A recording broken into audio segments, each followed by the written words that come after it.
The Olympic Games are a massive event. Over 10,000 athletes from over 150 countries, watched by over 3 billion people around the world. Designing a logo for this big of an event is quite a daunting task. In this video, let's have a look at the design process behind the Paris 2024 logo.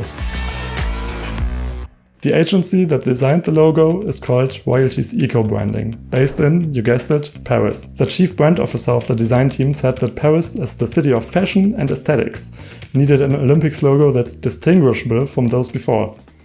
Now, let's have a look at how they approached that. The logo starts off with a golden circle. This is a nod to the gold medals that can be won, so it symbolizes the striving for athletic excellence in the games. On this circle, the designers put a simplistic shape of a flame, symbolizing the Olympic flame and the energy of the event. On the flame, they put this little thing that I first mistook for a mustache, but that would be a bit too French, wouldn't it? Upon closer inspection, it turned out to be a pair of smiling lips, presumably female. Keep this in mind because, oh boy, did that cause some controversy. With the addition of the lips, the logo now resembles a head with a very stylish haircut. This really reminded me of Amber from the Disney movie Elemental. Other people were reminded of either the Tinder logo, the L'Oréal Paris logo, or Son Goku. I can't unsee that one. It won't surprise you that the designers didn't have any of these in mind when designing the logo. Instead, the head represents Marianne, the symbol of the French Republic. She can even be found in the national logo.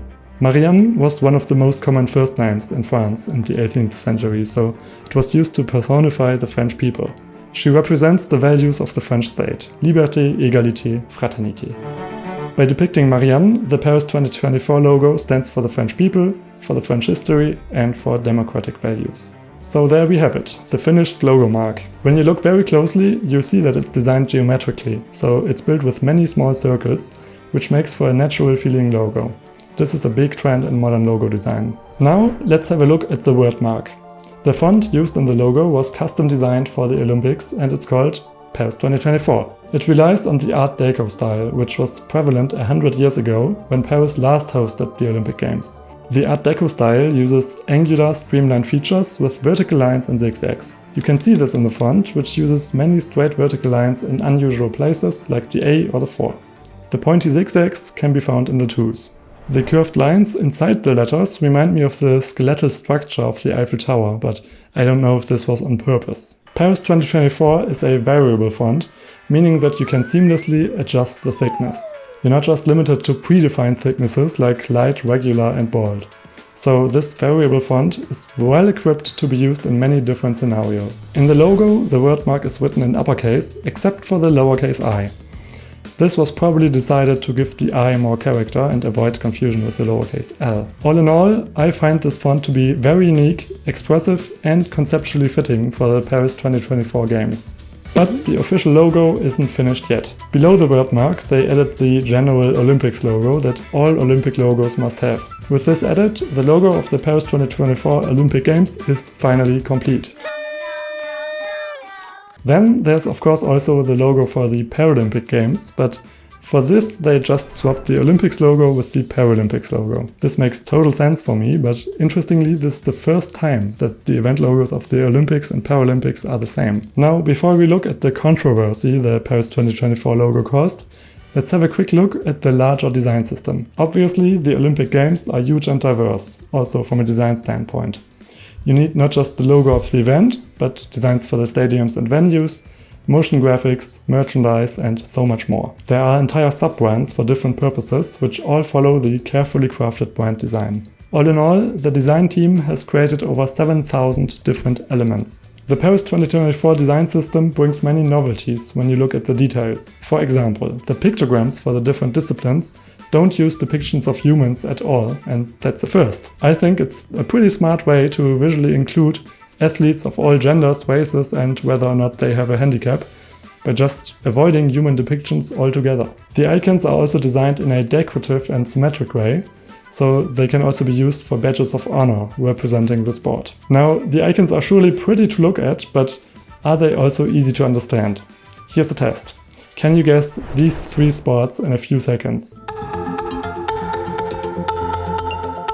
And how about now, with the pictograms from the last Olympic Games? For me, the new icons are much more difficult to decipher, especially from a distance. So the designers might have made too many sacrifices in usability to achieve an aesthetically pleasing design. But I guess it's Paris, the city of fashion. It's 100 years after Art Deco, so it was realistically never gonna be the most minimalistic design. Now, back to the logo and the big controversy. Naturally, not all people like this logo. That's to be expected, as logo design can be very subjective. But others found the logo sexist and started a petition against it. They criticized that the perfectly defined lips objectify and sexualize women. The Olympic Committee states that the female face representing Marianne pays tribute to a woman who is a French national symbol, and that her face is also a homage to female athletes and a nod to history, as it was in 1900 at the Olympic Games in Paris that women were first allowed to compete. This year will also be the first where we see the same number of male and female athletes,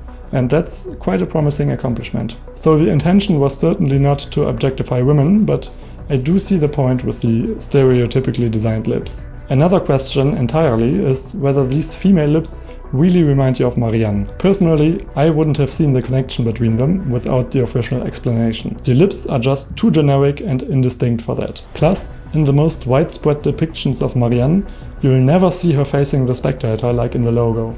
Instead, she's seen in profile. She also doesn't smile like in the logo, and don't get me started on the haircut. So I think this reference to Marianne is a bit far-fetched, as it relies solely on female gender. In my opinion, the logo would have been better off without the lips. It still represents the gold medal and the Olympic torch. Or how about a different logo entirely? It would have been really interesting to see the other logo drafts the design agency made, but sadly they're not publicly available. So I've searched for some alternative logo designs on the internet.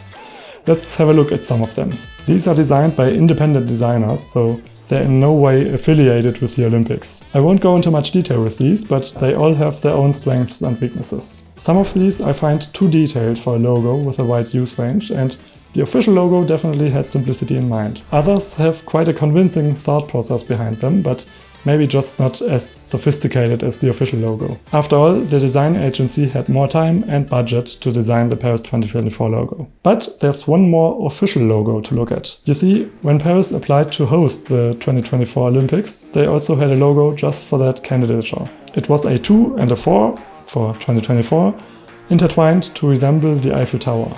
Now, you might say displaying the Eiffel Tower to symbolize Paris is not a groundbreaking idea, and you do have a point, but this logo has a lot going for it. Clever typography with the 2024 Easter egg, dynamic lines symbolizing sports, and trendy gradients using the Olympic colors. So personally, I would have preferred this logo to be reused, but that's never been done before. But what logo would you have liked to be used? Let me know in the comments. And if you want to learn even more about the design of the Paris 2024 Olympics, I have linked some articles down below.